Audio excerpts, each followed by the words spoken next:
Lord Snootie last season started out running moderately a few times.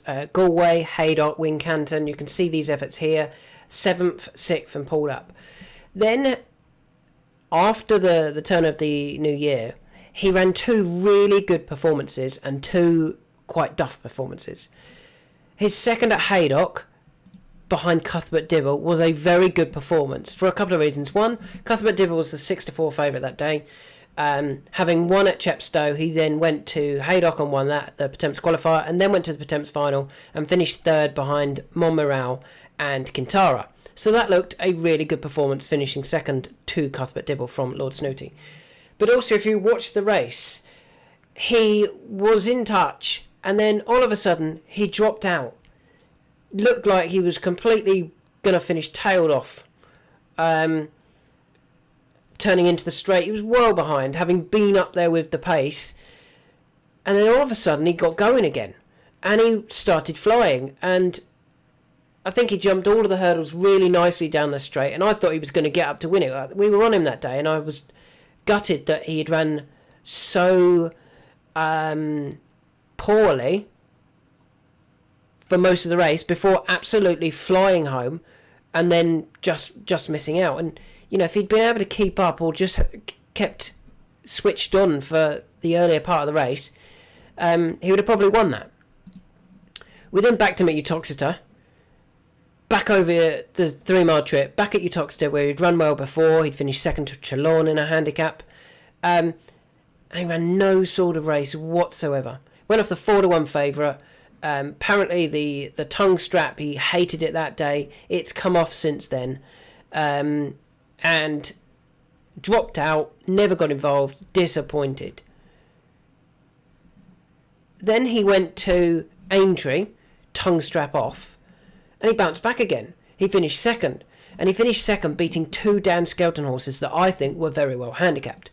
West Balboa, the 3rd horse, came into the race off the back of a couple of moderate runs, but I think they'd aimed at returning for that race.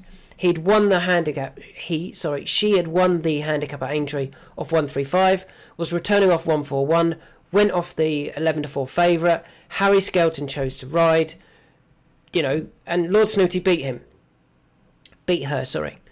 However, they were both comfortably beaten by Gwenny May Boy. Now, Gwenny May Boy, I just don't think Dan Skelton quite knew how well handicapped that horse it was. Had won at Bangor under Fergus Gillard, then went to Uttoxeter and beat Supremely West in the race that Lord Snootie had really disappointed and pulled up early, and then went to Aintree and won again. So had gone from a mark of 113 up to 137.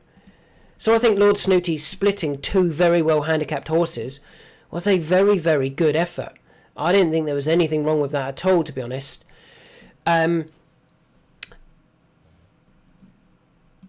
And yeah, I thought that was a really good performance.